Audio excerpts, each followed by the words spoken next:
চ সব থেকে মোস্ট অ্যান্টিসিপেটেড ভিডিও তোদের সামনে আমি নিয়ে আসছি, পি ব্লক এলিমেন্টের সাজেশন। তোদের জন্য হয়তো সব থেকে ইম্পর্ট্যান্ট, ইভেনচুয়ালি আমারও বানাতে গিয়ে সব থেকে বেশি কষ্ট হয়তো এটাতেই হয়েছে। আমি যদি মিথ্যে কথা না বলি, সত্যি কথা বললে এটাই সত্যি, একদম বাস্তব, একদম কড়া সত্যি কথা হচ্ছে এটা বানাতেই সব থেকে বেশি কষ্ট হয়েছে। আমি বানাচ্ছিলাম বসে বসে। জিনিস শোন, পি ব্লক এলিমেন্ট পড়ার আগে তো একটা জিনিস সুন্দর করে দেখে নে, আমরা কি পড়বো। 15 পড়বো, 16 পড়বো, 17 পড়বো, 18 পড়বো। তোরা প্রত্যেকে হয়তো এটা জানিস যে আমরা কি পড়ি। 15 পড়বো, 16 পড়বো, 17 পড়বো, 18 পড়বো। কি nitrogen, phosphorus, arsenic, antimony, bismuth, oxygen, sulphur, selenium, tellurium, polonium, fluorine, chlorine, bromine, iodine, astatine. আর 18টা একটুখানি ওপর থেকে শুরু কর, যেহেতু এটা 1 নম্বর পর্যায়েতেই পড়ে যায়। হিলিয়াম, নিয়ন, আর্গন, ক্রিপ্টন, জেনন, রেডন, ওগানেসন। এই কটা আমরা পড়বো। সর্বশেষ আবিষ্কৃত মৌল তোরা জানিস 118 নম্বর মৌল হচ্ছে ওগানেসন। আমরা এই 4টে পড়বো মূলত গ্রুপ। এবার আমি পিরিয়ডিক টেবিল পড়াতে চাইছি না, আমি জাস্ট এমনি বলে দিলাম 15 নম্বর গ্রুপে যারা আছে তাদেরকে নিকটোজেন বলে, 16দেরকে চ্যালকোজেন বলে, 17দেরকে হ্যালোজেন বলে, 18দেরকে অনেক কিছু বলে। এরা নিষ্ক্রিয় মৌল, এরা ইনার্ট গ্যাস, এরা নোবেল গ্যাস, এরা অভিজাত মৌল, এরা সম্ভ্রান্ত মৌল, এরা এলিট ক্লাস এলিমেন্ট, এরা শূন্যযোজী মৌল। ওকে, আর এদের ইলেকট্রনিক কনফিগারেশনগুলো একটু দেখে নিস। এটা হচ্ছে NH2NP3, এটা হচ্ছে NH2NP4, এটা হচ্ছে NH2NP5, NH2NP5 আমি গ্রুপের বলছি, হ্যাঁ, তোদের যাতে সুবিধা হয়। NH2NP6, কারণ তুই বুঝতেই পারছিস যে আমি ফিজিক্যাল প্রপার্টি বেশিক্ষণ ধরে হেজাবো না, কারণ ফিজিক্যাল প্রপার্টির কোশ্চেন তোদেরকে ওই বুঝেই করতে হবে। ফিজিক্যাল প্রপার্টির কোশ্চেন এরকমভাবে হেজানোর কিছু নেই, ও খুব সোজা। ফিজিক্যাল প্রপার্টির কোশ্চেন তোরা পারবি। আচ্ছা, 15 নম্বর গ্রুপের মৌলদের ক্ষেত্রে একটা বার শুধু একবার দেখ, NH2 মানে কি রে, NS এর দুটো ফুল ফিল্ড অবস্থায় আছে আর এটা হাফ ফিল্ড অবস্থায় আছে। এদের ইলেকট্রনিক কনফিগারেশন কিছুটা হলেও স্টেবল। এটা হচ্ছে NH2NP4, এটা দেখ partially field electronic configuration. NH2NP5, এটাও একই রকম ভাবে পার্শিয়ালি ফিল্ড ইলেকট্রনিক কনফিগারেশন। আর এটা NH2NP6, তোরা বুঝতেই পারছিস আমি কি বলতে চাইছি। এটা completely filled up electronic configuration, বা এখানে অক্টেট ফিল আপের একটা কনসেপ্ট আসছে। যেহেতু এরা অষ্টক পূর্তি ঘটিয়ে ফেলেছে, অতএব এরা আগে থেকেই নিজেদের যে ভ্যালেন্স অরবিটাল সেখানে স্টেবিলিটি পেয়ে গিয়েছে, অর্থাৎ এরা সুস্থিত ইলেকট্রন বিন্যাস লাভ করেছে, সুস্থিত ইলেকট্রন বিন্যাস দেখাবে। এবং এদের কনসেপ্ট আমরা একটুখানি বাদে আসছি, এরা খুব একটা বেশি রাসায়নিক বিক্রিয়ায় অংশগ্রহণ করবে না। যেহেতু ওরা প্রথম থেকেই স্টেবিলিটি পেয়ে গিয়েছে, অতএব রাসায়নিক বিক্রিয়ার দ্বারা স্টেবিলিটি পাওয়ার যে প্রসঙ্গ সেটা এদের ক্ষেত্রে খাটছে না। অতএব এরা শূন্যযোজী মৌল, নিষ্ক্রিয় মৌল, এরা ইনার্ট গ্যাস, বাকি যা বললাম সেগুলো।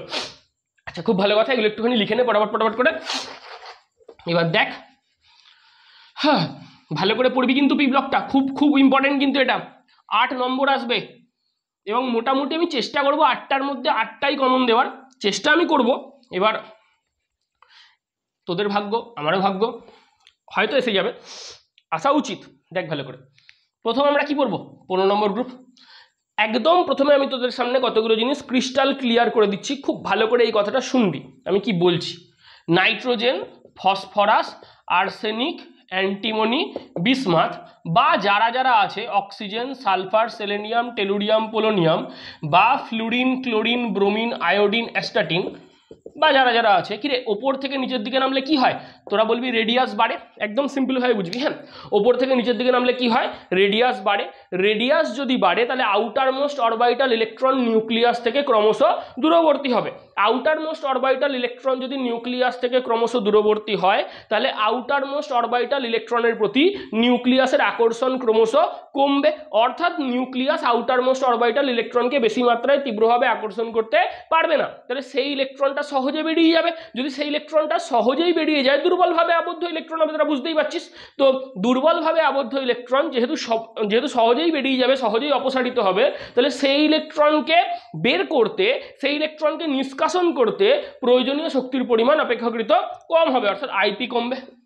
এবার বুঝতেই পারছিস, আইপি কমবে মানে ইলেকট্রন অ্যাফিনিটিও কমবে, ইলেকট্রন অ্যাফিনিটি কমবে মানে ইলেকট্রন নেগেটিভিটিও কমবে, এবার তোরা একটা জিনিস খেয়াল কর, ওপর থেকে নিচের দিকে যত ওপর থেকে নিচের দিকে নামবি তত কি হবে, তুই বলবি যে ওপর থেকে নিচের দিকে নামলে না ইলেকট্রন সহজে মুক্ত হবে, অর্থাৎ মুক্ত ইলেকট্রনের সংখ্যা বাড়বে। বুঝতেই পারছিস আমি কি বলতে চাইছি, অর্থাৎ মুক্ত ইলেকট্রনের সংখ্যা বাড়বে, মুক্ত ইলেকট্রনের সংখ্যা বাড়লে পরিবাহিতা বাড়ছে, তড়িৎ পরিবহনটা বাড়ছে বা তড়িৎ পরিবাহিতা যেটা সেটা বাড়ছে। কিন্তু পরিবাহিতা কাদের ক্ষেত্রে বেশি হয়? ধাতুদের ক্ষেত্রে। তাহলে ধাতব ধর্ম বাড়বে, তাহলে অধাতব ধর্ম কমবে। ধাতব ধর্ম বাড়বে, অধাতব ধর্ম কমবে। বুঝতেই পারছিস? তার কারণ আমরা এটা বলতে চাইছি যে ওপর থেকে যত তুই নিচের দিকে নামবি তত ইলেকট্রন সহজে মুক্ত হবে। ইলেকট্রন সহজে মুক্ত হবে তার মানেই হচ্ছে কি না, ইলেকট্রন মুক্ত হওয়ার মানে মুক্ত ইলেকট্রন বা ফ্রি ইলেকট্রনের সংখ্যা বাড়বে। ফ্রি ইলেকট্রন চার্জ ক্যারিয়ার রূপে কাজ করে। ফ্রি ইলেকট্রন চার্জ ক্যারিয়ার রূপে কাজ করার ফলে আমরা এখানে খুব সহজে বলতে পারবো পরিবাহিতা বাড়বে। পরিবাহিতা কাদের ক্ষেত্রে বেশি হয় রে? ধাতুদের ক্ষেত্রে। মেটালস আর গুড কন্ডাক্টর। তাহলে ধাতব ধর্ম বাড়বে, অধাতব ধর্ম কমবে। বুঝতেই পারছিস আমি কি বলতে চাইছি? ধাতুরাই কি রে বিজারক হয় তো, তাহলে ধাতব ধর্ম বাড়বে মানে বিজারক ধর্ম বাড়বে, মানে বিজারণ ধর্ম বাড়বে, বিজারণ ধর্ম বাড়বে। আর জারণ ধর্ম কমবে, ফর অবভিয়াস রিজন জারণ ধর্ম কমবে। বিজারণ ধর্ম বাড়বে মানে অবভিয়াসলি ক্ষার ধর্ম বাড়বে, আর এদিক থেকে আম্লিক ধর্ম কমবে, আম্লিক ধর্ম কমবে। কিরে বলতে পারি তো একদম সিম্পল ভাবে? তোরা বলবি হ্যাঁ বলতে পারি। তার মানে পরিবাহিতা বাড়ছে, এটার মানেই হচ্ছে ধাতব ধর্ম বাড়ছে, অধাতব ধর্ম কমছে। ধাতু মাত্রেই বিজারক, ধাতু মাত্রেই ক্ষার, তাহলে ধাতব ধর্মের সাথে বিজারণ ধর্ম ক্ষার ধর্ম সেম অর্ডারে চলবে। অধাতু মাত্রেই জারক, অধাতু মাত্রেই অ্যাসিড, তাহলে এটাও সেম অর্ডারে চলা উচিত। এবার আর একটা জিনিস খেয়াল কর, রেডিয়াস বাড়ছে তার মানে তোরা কি এটা বলতে পারিস 3.3 পাই আর কিউব বাড়ছে? তোরা বলবি হ্যাঁ হ্যাঁ অবশ্যই বলতে পারি। 3.3 পাই আর কিউব বাড়ছে মানে পারমাণবিক আকার বা পারমাণবিক আয়তন বাড়বে। কি বাড়বে তো? তাহলে সেক্ষেত্রে আমরা কি বলবো? ডেনসিটি কমা উচিত, কারণ ডেনসিটি ইজ ইকুয়াল টু কি রে? ডেনসিটি ইজ ইকুয়াল টু ভর বাই আয়তন। ডেনসিটি ইজ ইকুয়াল টু ভর বাই আয়তন। তাহলে যদি আয়তন বাড়ে তাহলে সেক্ষেত্রে ঘনত্ব কমা উচিত, অবভিয়াসলি ঘনত্ব কমবে। আরও একটা কনসেপ্ট একটুখানি ভালো করে একবার শুনে নে। ধর রেডিয়াস বাড়ছে তাহলে সাইজ বাড়বে, রেডিয়াস বাড়ছে তাহলে সাইজ বাড়বে, তাহলে কন্ট্যাক্ট এরিয়াও তো বাড়বে। মানে দুটো পরমাণু পরস্পরের সংস্পর্শে যখন আসবে তখন রেডিয়াস বাড়ছে, পারমাণবিক আয়তন বাড়বে, তাহলে কন্ট্যাক্ট এরিয়া বাড়বে।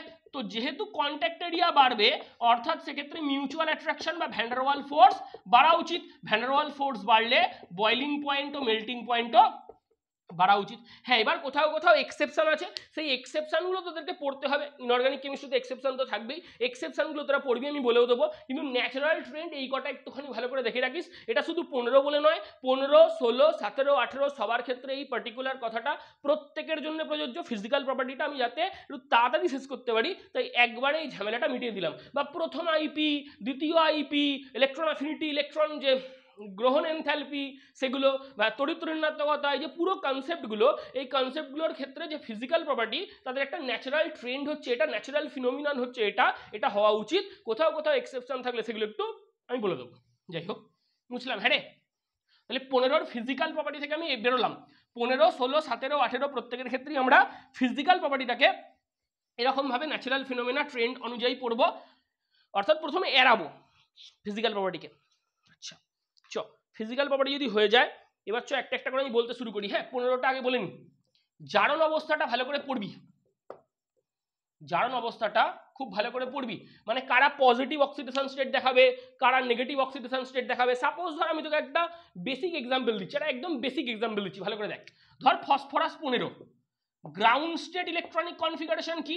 তোকে যদি বলে ফসফরাসের গ্রাউন্ড স্টেট ইলেকট্রনিক কনফিগারেশন কি রে, তুই বলবি স্যার 3s2 3p3। আমিও বলবো হ্যাঁ তুই একদম ঠিক বলেছিস, তুই ঠিক পথে আছিস, 3s2 3p3। এবার তুই সঙ্গে সঙ্গে বলবি স্যার 3d0টাও পাশে লিখে দিন।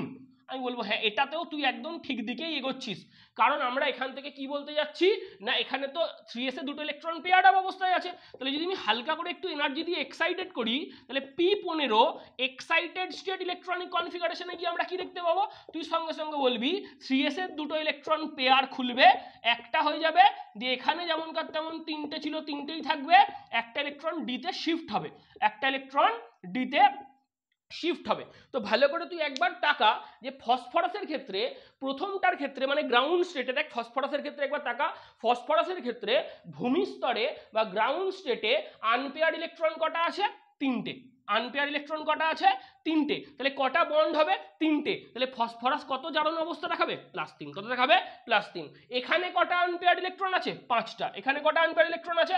5টা। অতএব কত জারণ অবস্থা দেখাবে? +5। তার মানে ফসফরাস পরিবর্তনশীল যোজ্যতা রূপে +3+5 দেখায়। এটা ফসফরাস, এটা ফসফরিক। তোরা দেখবি প্রত্যেকেই পরিবর্তনশীল যোজ্যতা অল্প বিস্তর ছোটবেলা থেকেই পড়ে আসছিস, তো এই কনসেপ্টটা আসে ফসফরাসের ক্ষেত্রে কি কি হতে পারে। বা তুই আরো ভালো করে যদি খেয়াল করিস ফসফরাসের ক্ষেত্রে, বা আরো সুন্দর করে একবার তাকা, গ্রুপ 15 ইলেকট্রনিক কনফিগারেশনে NH2NP3 আছে।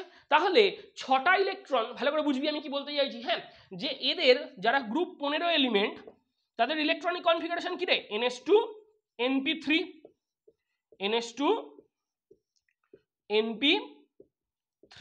তাহলে এদের আউটার মোস্ট অরবিটালে যদি আরো 3টে ইলেকট্রন এরা গ্রহণ করে, যেহেতু 3 আর 2 5, অতএব 8টা ইলেকট্রন করতে গেলে আরো 3টে ইলেকট্রন গ্রহণ করতে হবে। তাহলে এরা মিনিমাম অক্সিডেশন স্টেট কত দেখায়? -3। এরা মিনিমাম অক্সিডেশন স্টেট কত দেখায়? -3। এবং আউটার মোস্ট অরবিটালে মোট ইলেকট্রন কটা আছে? দেখ 3 আর 2 5টা। তাহলে কতগুলো ইলেকট্রন ছাড়বার প্রবণতা বা ছাড়বার ক্ষমতা রয়েছে? প্রবণতা তুই বলবি +5। তাহলে এদের জারণ অবস্থা -3 থেকে +5 রেঞ্জের মধ্যে ঘোরাঘুরি করে। অর্থাৎ যত গ্রুপ 15 এলিমেন্ট রয়েছে স্বাভাবিকভাবে এদের আউটার মোস্ট অরবিটালে অষ্টক পূর্তির জন্য, বা সহজ করে তুই যদি বলিস এনপিতে 3টে ইলেকট্রন ছিল, কটা ইলেকট্রন হতে পারে ফুলফিলড হওয়ার জন্য? 6টা। তাহলে আরো 3টে ইলেকট্রন দরকার, তাহলে -3 থেকে +5 এর মধ্যে এদের জারণ অবস্থা ঘোরাফেরা করে। একটু দেখে রাখবি যে কার কি হয়, বা ওইগুলো একটু দেখবি। ফসফরাসের পরিবর্তনশীল যোজ্যতা, নাইট্রোজেন অধিক যোজ্যতা দেখাতে পারে না, তার কারণ নাইট্রোজেন কি রে? আকারে ছোট একটা মৌল। তোকে যদি বলে নাইট্রোজেন কি? আকারে ছোট একটা, অত্যন্ত ছোট একটা পরমাণু। তো ও নিজের চারপাশে অপেক্ষাকৃত বড় বড় অনেকগুলো পরমাণুকে যদি নেয়, অনেকগুলো পরমাণুকে যদি কোঅর্ডিনেট করে, তাহলে সেক্ষেত্রে বাল্কি গ্রুপের সংখ্যা বাড়বে। ধর সাপোজ আমি তোকে বলছি যে NCl5 তৈরি করতে চাইছে। কি তৈরি করতে চাইছে? NCl5। তাহলে এখানে কেন্দ্রীয় পরমাণুকে নাইট্রোজেন, নাইট্রোজেন কি আকারে বড় 5টা ক্লোরিন পরমাণুকে নিজের চারিপাশে সারাউন্ড করতে বা কোঅর্ডিনেট করতে পারবে? তুই বলবি হ্যাঁ, করা তো উচিত ছিল, কিন্তু শুড বি আর হওয়া এই দুটোর মধ্যে একটুখানি তফাৎ আছে ইনঅর্গানিক কেমিস্ট্রিতে। তুই দেখ খেয়াল করে, নাইট্রোজেনের কিন্তু অ্যাকচুয়ালি Cl5 করা উচিত ছিল, কিন্তু তুই দেখ একটা নাইট্রোজেন সে আকারে ছোট, তো আকারে বড় Cl পরমাণুকে নিজের চারিপাশে কোঅর্ডিনেট করলে বাল্কি গ্রুপ বাড়বে, বাল্কি গ্রুপ বাড়লে স্টেরিক হিন্ড্রেন্স বাড়বে, অর্থাৎ এই যৌগটার যে স্টেবিলিটি সেটা খুব একটা ভালো নয়, NCl5 গঠিত হয় না। অর্থাৎ এই টাইপের একটু কোশ্চেনগুলো একটু দেখিস, এই টাইপের কোশ্চেনগুলো আসার একটা চান্স থাকে। বা কোন ক্ষেত্রে পিপাই পিপাই ব্যাক বন্ডিং হয়? P pi p pi back bonding, p pi d pi back bonding, back বন্ডিংগুলো একটু পড়িস, ব্যাক বন্ডিং এর কনসেপ্টটা পড়িস। আরো ভালো করে আমি যেগুলো বলতে চাইছি শুনে রাখ, ইনার্ট পেয়ার এফেক্টের কনসেপ্টগুলো পড়িস। ইনার্ট পেয়ার এফেক্ট এর কনসেপ্টগুলো একটু পড়িস, ভালো করে দেখ। ইনার্ট পেয়ার এফেক্টের কনসেপ্ট মানে দেখবি ওপর থেকে নিচের দিকে যত নামবি গ্রুপ বরাবর, ভালো করে শুনবি আমি কি বলতে চাইছি, হ্যাঁ, গ্রুপ বরাবর যত ওপর থেকে নিচের দিকে নামবি তত ইনার অরবিটাল রূপে ডি এবং এফ অরবিটালের উপস্থিতি লক্ষ্য করা যাবে। যদি ইনার অরবিটাল রূপে ডি বা এফ অরবিটালের উপস্থিতি লক্ষ্য করা যায়, আমরা প্রত্যেকে এটা সম্বন্ধে অবগত যে ইনার অরবিটাল রূপে ডি এবং এফ অরবিটালের আবরণী ক্ষমতা বা স্ক্রিনিং পাওয়ার বা শিল্ডিং পাওয়ার অপেক্ষাকৃত কম হয়। তারা নিউক্লিয়াসের এফেক্টিভ নিউক্লিয়ার পজিটিভ চার্জকে সেই অর্থে শিল্ড করতে, স্ক্রিন করতে, প্রতিমিত করতে, আবরণ করতে পর্দার ন্যায় বা ঢালের ন্যায় পারে না। তাহলে যদি তারা নিউক্লিয়াসকে আটকাতে না পারে, তখন নিউক্লিয়াস আউটার মোস্ট অরবিটাল ইলেকট্রনকে বেশি মাত্রায় নিজের দিকে আকর্ষণ করতে যাবে। বলবি হ্যাঁ, স্বাভাবিক যাবে। যদি আউটার মোস্ট অরবিটাল ইলেকট্রনকে নিজের দিকে টানতে যায়, সেখানে গিয়ে দেখবে এস অরবিটালও আউটার মোস্ট অরবিটাল রূপে আছে, পি অরবিটালও আউটার মোস্ট অরবিটাল রূপে আছে।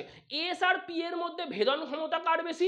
এস এর। তাহলে এস কিছুটা হলেও ভেতর দিকে ঢুকে আছে, অর্থাৎ নিউক্লিয়াস যখন টানতে গেছিল আউটার মোস্ট অরবিটালকে, তখন সে দেখতে পাচ্ছে যে ভেদন ক্ষমতা এস অরবিটালের বেশি হওয়ায় এস কিছুটা ভেতর দিকে ঢুকে আছে। তাহলে নিউক্লিয়াস তখন কাকে বেশি করে টানবে? টানবে, এসকে না পিকে? এসকে। নিউক্লিয়াস যদি এসকে বেশি করে টানে তাহলে এসের দুটো ইলেকট্রন নিউক্লিয়াসের কাছে টান খেয়ে কি হয়ে যাবে? নিষ্ক্রিয় ইলেকট্রন জোড়ে পরিণত হয়ে যাবে। যদি নিষ্ক্রিয় ইলেকট্রন জোড়ে পরিণত হয়ে যায় তাহলে সেক্ষেত্রে ওই যে দুটো ইলেকট্রন এস অরবিটালের, তারা যেহেতু নিষ্ক্রিয় ইলেকট্রন জোড়ে পরিণত হয়ে গিয়েছে, তারা কি আর ফার্দার কেমিক্যাল রিঅ্যাকশনে পার্টিসিপেট করতে পারবে না? তারা কেমন জোড়? নিষ্ক্রিয় ইলেকট্রন জোড়। তারা কি জারণ অবস্থায় পার্টিসিপেট করতে পারবে না? তখন পি এর ইলেকট্রন দুটো শুধুমাত্র জারণ অবস্থায় পার্টিসিপেট করবে। তাহলে একটা জিনিস মনে রাখবি একদম সিম্পলি, যে গ্রুপ বরাবর ওপর থেকে নিচের দিকে নামলে ইনার্ট পেয়ার এফেক্ট বাড়ে। গ্রুপ বরাবর ওপর থেকে নিচের দিকে নামলে ইনার্ট পেয়ার এফেক্ট বাড়ে। ইনার্ট পেয়ার এফেক্ট বাড়লে গ্রুপের ওপরের দিকের মৌলগুলো অধিক জারণ অবস্থা প্রদর্শন করতে পারলেও গ্রুপের নিচের দিকের মৌলগুলো অধিক জারণ অবস্থা প্রদর্শন করতে পারে না। সাপোজ আমি তোকে কি বলতে চাইছি একটা বার বোঝ। ধর গ্রুপ 15 মৌল, এদের ইলেকট্রনিক কনফিগারেশন কি? NH2NP3। এস এর দুটো ইলেকট্রন ইনার্ট পেয়ারে পরিণত হয়ে গেছে, তাহলে শুধুমাত্র এনপি এর 3টে ইলেকট্রন রাসায়নিক বিক্রিয়ায় অংশগ্রহণ করবে, জারণ অবস্থা প্রদর্শন করবে, জারণ অবস্থায় কন্ট্রিবিউট করবে। মানে তুই সঙ্গে সঙ্গে বলবি গ্রুপ 15 ইলেকট্রনিক কনফিগারেশন হচ্ছে NH2NP3। আলটিমেটলি 5টা ইলেকট্রনের জারণ অবস্থায় অংশগ্রহণ করা উচিত ছিল। এনএস এর দুটো ইলেকট্রন ইনার্ট পেয়ার এফেক্টের দ্বারা আটকে গিয়েছে। এনএস এর দুটো ইলেকট্রন ভায়া ইনার্ট পেয়ার এফেক্ট কিসে পরিণত হয়ে গিয়েছে? রাসায়নিকভাবে নিষ্ক্রিয় হয়ে গিয়েছে। অর্থাৎ তারা রাসায়নিক বিক্রিয়ায় জারণ স্তর প্রদর্শনে পার্টিসিপেট করতে পারছে না, শুধুমাত্র পি এর 3টে ইলেকট্রন পার্টিসিপেট করছে। তাহলে নিচের দিকের মৌলগুলোর ক্ষেত্রে এনএস এর দুটো ইলেকট্রন জারণ অবস্থায় পার্টিসিপেট করে না, শুধু পি এর ইলেকট্রনগুলো জারণ অবস্থায় পার্টিসিপেট করে। এটা গ্রুপ 16 এর ক্ষেত্রেও তাই, গ্রুপ 17 এর ক্ষেত্রেও তাই। তার মানে ওপর দিকের গুলো অধিক জারণ স্তর দেখাবে, নিচের দিকের গুলো যত নিচে আসতে থাকবো গ্রুপ বরাবর, ডাউন দা গ্রুপ যত আসবো তত জারণ স্তর প্রদর্শনের ক্ষেত্রে ইনার্ট পেয়ার এফেক্টের একটা কনসেপ্ট আসবে। এটা একটু দেখিস, একটুখানি 1 মিনিট দাঁড়া।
প্রচন্ড গরম রে, হাঁপিয়ে যাচ্ছি মাঝে মাঝে।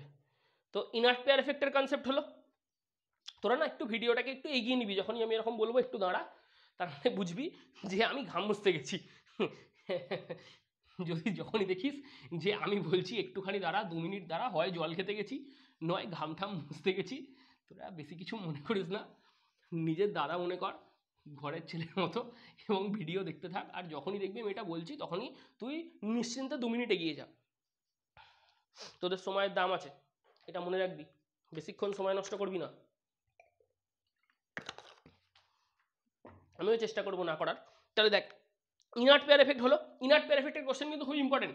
এরপর দেখ হাইড্রাইড সমূহ, হাইড্রাইড সমূহ, যে বই পড়িস সে বই পড়, কোনো অসুবিধা নেই, আমি আটকাবো না, কেউ আটকাবে না। ছায়া পড়লে ছায়া, সাঁতরা পড়লে সাঁতরা, কোনো অসুবিধা নেই, পারুল পড়লে পারুল। তো সেক্ষেত্রে দেখবি হাইড্রাইডের যে জায়গাগুলো রয়েছে সেখানে দেখবি খেয়াল করে স্ফুটনাঙ্ক, গলনাঙ্ক বা তাপীয় স্থায়িত্ব বা রাসায়নিক সক্রিয়তা, লুইস ক্ষারকত্ব, আমি দেখাচ্ছি। ধর এই জায়গাগুলো দেখ দাগ দেওয়া আছে, স্টার মার্কস করা আছে, এই জায়গাগুলো একটুখানি ভালো করে দেখে নিস। হ্যাঁ, এই জায়গাগুলো দেখবি, এই পাতাটার জায়গাটা, এরকম জায়গাটা একটু ভালো করে দেখে নিস।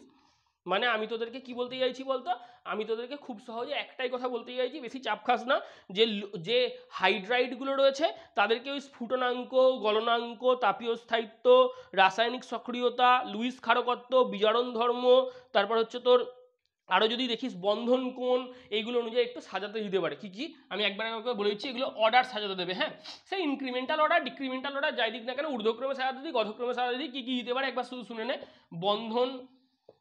বন্ধন কোণ দেয় খুব এটা। হ্যাঁ, বন্ধন কোণ সেই ভিএসিপিআর পড়েছিলি না ক্লাস 11-এ তোরা কেমিক্যাল বন্ডিংয়ে, তখন বন্ধন কোণ ছিল।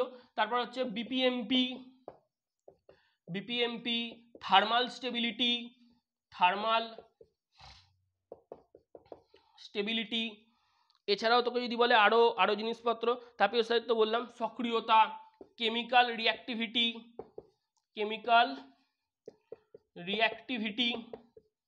ঠিক আছে। আরও যদি বলে লুইস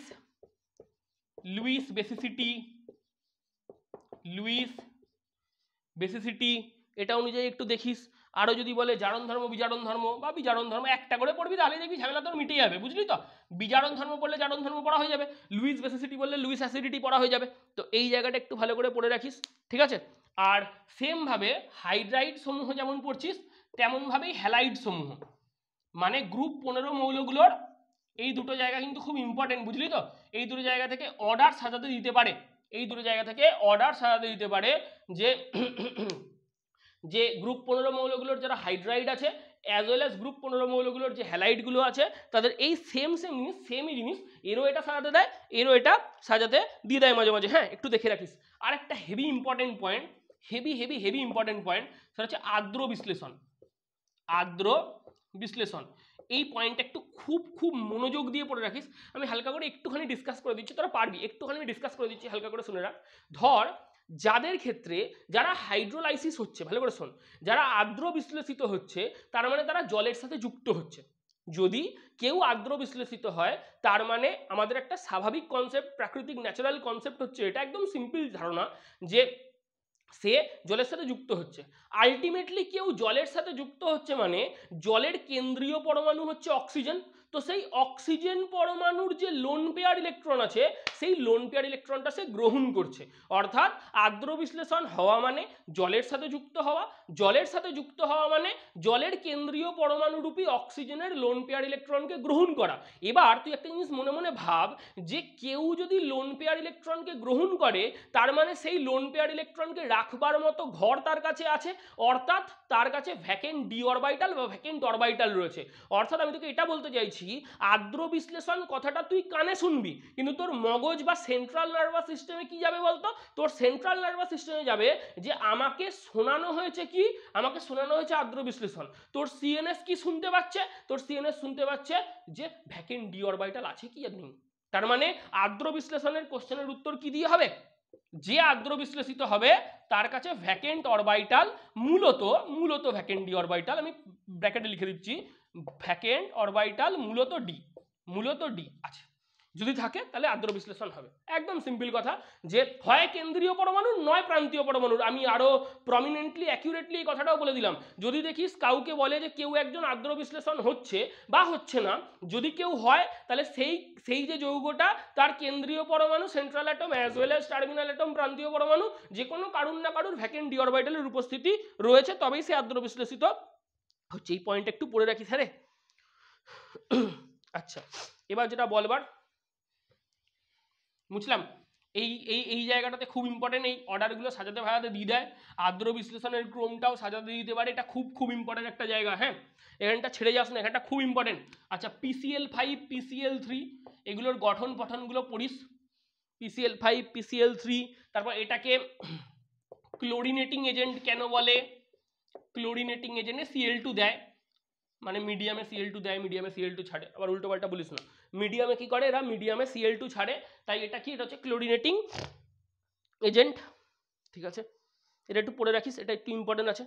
আচ্ছা, তারপর আরেকটা কথা বলে রাখবি, দেখবি এরকম কোশ্চেন দিয়ে দেবে আম্লিকতা অনুযায়ী সাজাও, জারণ অবস্থা বার করে নিবি। যদি তোকে কখনো জিজ্ঞেস করে আম্লিকতা অনুযায়ী সাজাও, তাহলে জারণ অবস্থা বার করে নিবি, যেদিক থেকে যে অর্ডারে জারণ অবস্থা বাড়বে সেদিকে আম্লিকতাও বাড়বে, মনে রাখবি এটা। হ্যাঁ, যে এই অনুযায়ীও করে দেওয়া যায়। আচ্ছা, আরেকটা কথা বলে রাখছি, ভালো করে শুনে রাখবি, গ্রুপের প্রথম মৌলগুলোর অস্বাভাবিক আচরণ পড়বি, এটা নাইট্রোজেনেও কাজে লাগবে, এটা অক্সিজেনেও কাজে লাগবে, এটা ফ্লুরিনেও কাজে লাগবে, হিলিয়ামেও কাজে লাগবে। মানে আমি তোকে এটা বলতে চাইছি, গ্রুপের ক্ষেত্রে গ্রুপের প্রথম মৌলগুলো কিছু অস্বাভাবিক আচরণ দেখিয়ে থাকে। সেই গ্রুপের প্রথম মৌলগুলো অস্বাভাবিক আচরণ কেন দেখাচ্ছে, এখান থেকে কিন্তু স্টেটমেন্ট, অ্যাসারশন, রিজনিং টাইপের কোশ্চেন আসতে পারে। কিন্তু শুধুমাত্র ওই টুকটাক কোশ্চেন একদম তুই টিক মেরে দিলি কাজ মিটে গেল এরকম কোশ্চেন নাও আসতে পারে এখানটা থেকে। একটু পড়ে রাখিস হ্যাঁ প্রত্যেকটা পয়েন্ট, যে গ্রুপের প্রথম মৌলগুলো কেন অস্বাভাবিক আচরণ দেখাচ্ছে, অস্বাভাবিক আচরণ দেখানোর ফলে কি কি ঘটনা ঘটতে পারে, সেই ঘটনাগুলোর একটু একটু অ্যানালিসিস। তার মানে এই পার্টিকুলার টপিকটা গ্রুপের প্রথম মৌলের অ্যানামোলাস প্রপার্টি দেখানোর একটা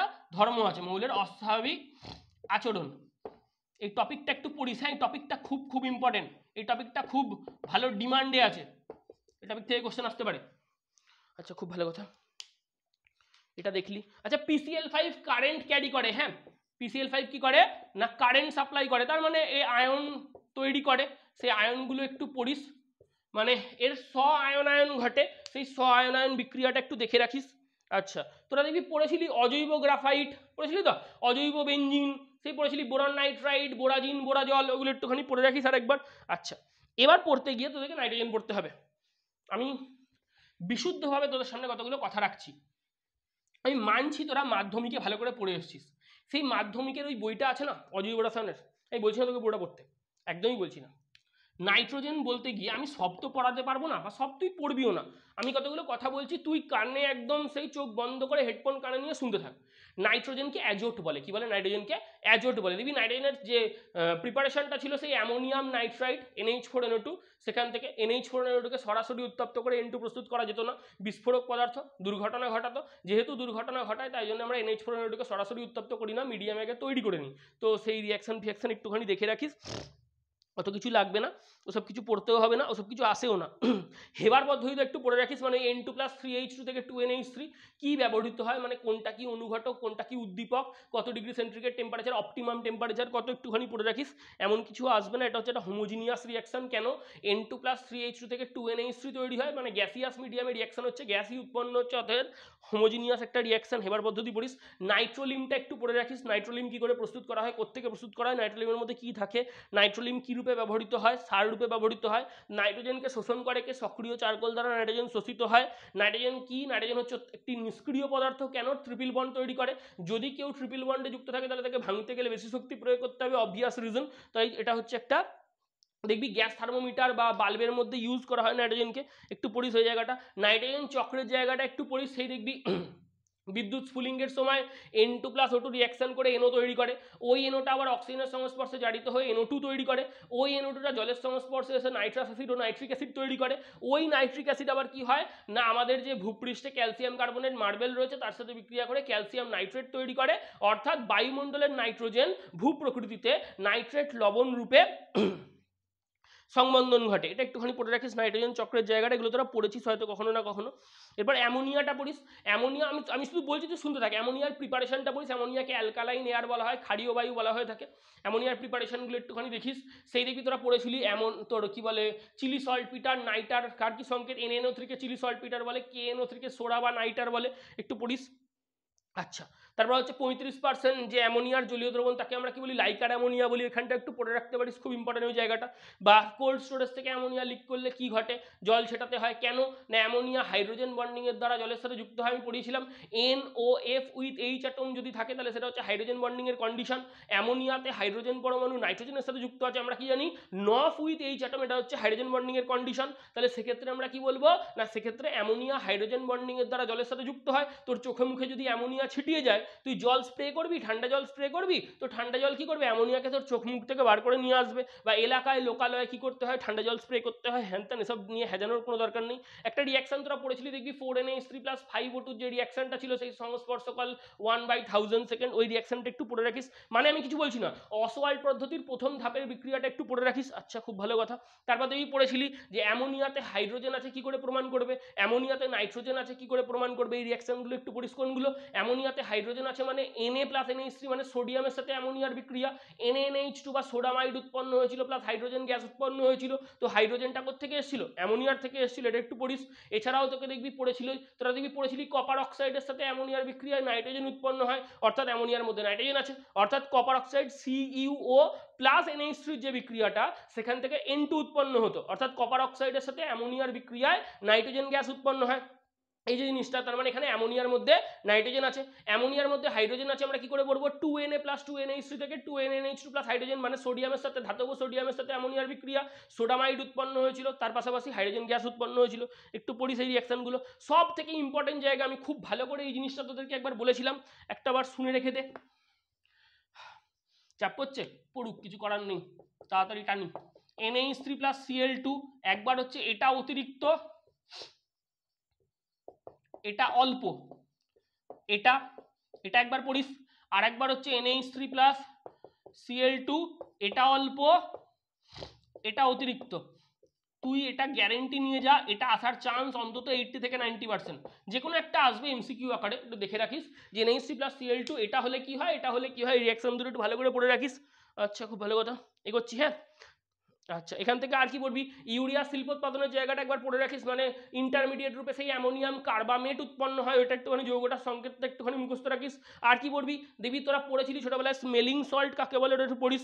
ব্লিচিং পাউডারের জায়গাটা একবার পড়িস। অ্যামোনিয়াকে কি করে শনাক্ত করবি, তোকে যদি জিজ্ঞেস করে সঙ্গে সঙ্গে তুই বলবি যে অ্যামোনিয়ার সাথে HCl এর বিক্রিয়ায় অ্যামোনিয়াম ক্লোরাইড উৎপন্ন হয়, অ্যামোনিয়াও একটি গ্যাস, HCl ও একটি গ্যাস, তার মানে দুটি গ্যাসের বিক্রিয়ায় একটি কঠিন উৎপন্ন হয়, বা NH3 এর সাথে HCl এর বিক্রিয়া করলে NH4Cl এর সাদা ধোঁয়া উৎপন্ন হয়, এটা একটুখানি পড়ে রাখতে পারিস, এটা খুব ভালো একটা আইডেন্টিফিকেশন অ্যামোনিয়ার।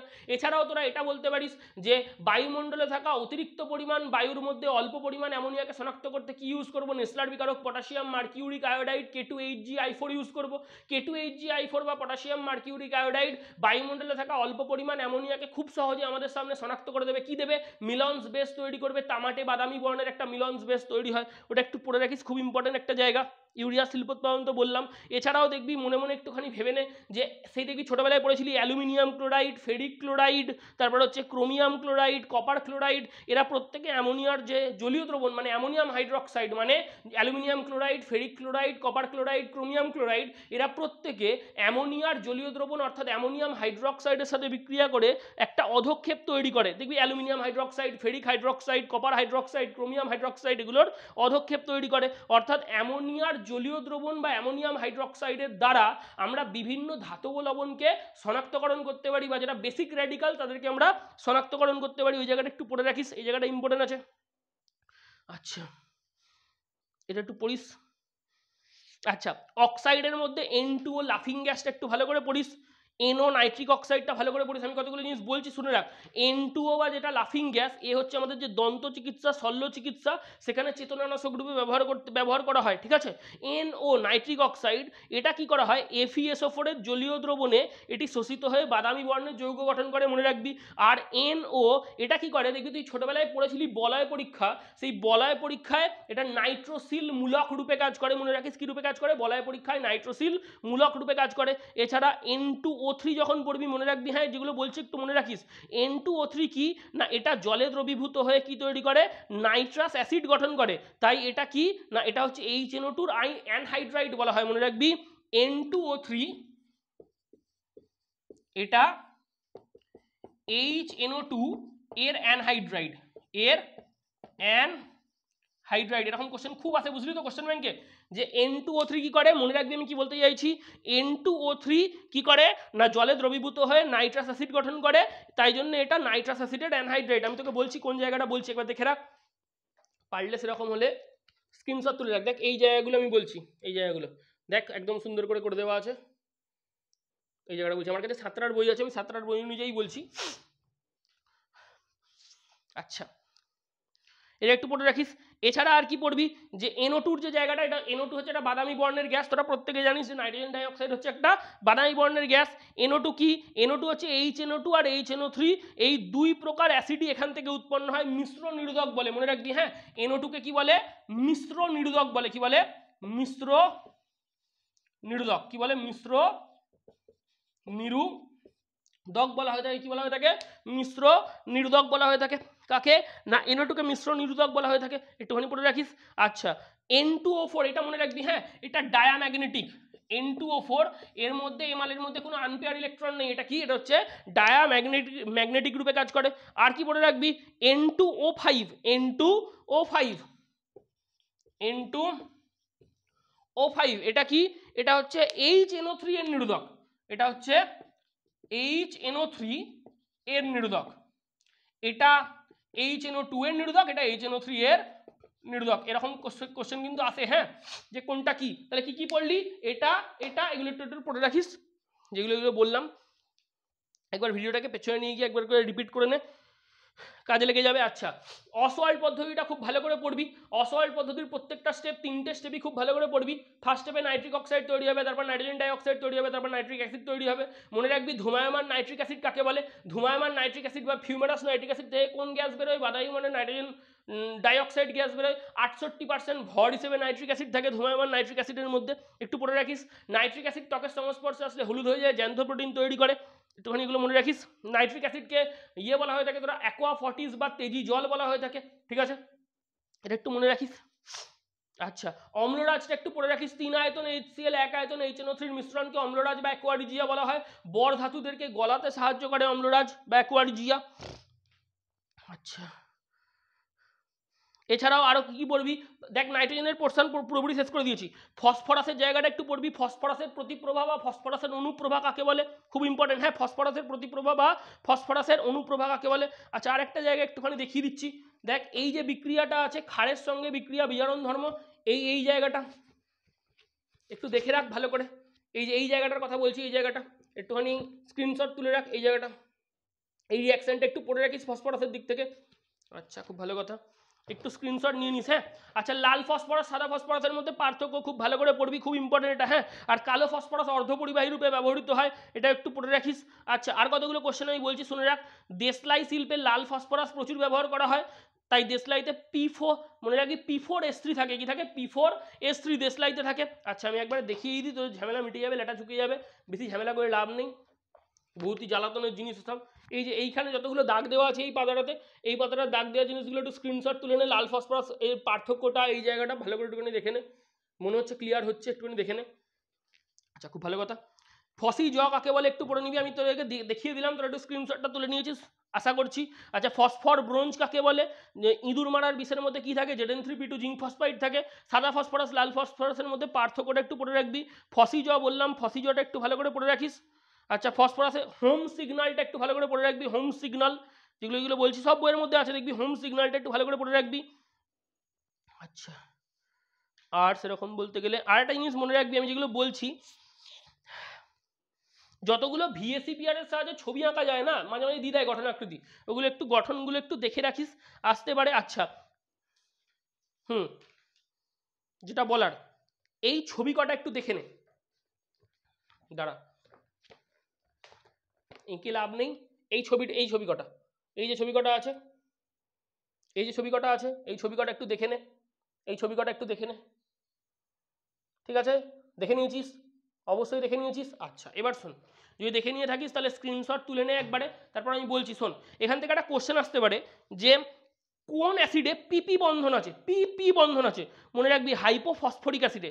তারপর একটা কোশ্চেন আসতে পারে কোন অ্যাসিডে POP বন্ধন আছে, P বন্ড ও P বন্ড আছে, তখন লিখে আসবে কি পাইরোফসফরিক অ্যাসিডে পাইরোফসফরাস অ্যাসিডে, মনে রাখবি কিন্তু এটা, হ্যাঁ। এই দুটো তিনটে কোশ্চেন একটু আধটু আসতে পারে, আসা উচিত এগুলো। আচ্ছা সুপার ফসফেট অফ লাইমের সংকেত একটু মনে রাখিস, super phosphate of lime triple super ফসফেটের সংকেত একটুখানি মনে রাখার চেষ্টা করিস। আর এই যে ফসফরাস অ্যাসিড ফসফরিক অ্যাসিড এই যে জিনিসগুলো পেলি, এগুলোর তোকে মাঝে মাঝে জিজ্ঞেস করবে, কয়েকটা দিয়ে দিল, কয়েকটা সাজিয়ে দিল, দিয়ে বললে আমলিক ধর্ম অনুযায়ী সাজাও, তুই কিছু করবি না, জাস্ট কিছু করবি না, যখনই তোকে বলবে আমলিক ধর্ম অনুযায়ী সাজাও, দেখবি কোনখানে ফসফরাসের কি কি জারণ অবস্থা আছে, যেদিকে জারণ অবস্থা বাড়ছে সেদিক থেকে সেদিকে আমলিক ধর্ম বাড়বে। আমি আশা করছি জারণ অবস্থা বার করতে তোরা প্রত্যেকে পারিস। তো 15 সম্বন্ধে আমার যা যা বলার ছিল আমি 15 বলে দিয়েছি। আবারও আমি তোদেরকে একটাই কথা বলবো, আমি বড়ই ঘরমাক্ত হয়ে গিয়েছি, আমাকে আবার 2 মিনিট সময় দে, তোরা এগো 2 মিনিট, মানে 2 মিনিট একদম সোজা এগিয়ে যা, আমার জন্য অপেক্ষা করতে হবে না, আমি আসছি 2 মিনিটে।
চল এসে গেছি, 2 মিনিট হয়ে গেছে, একটু বেশি সময় নিলাম।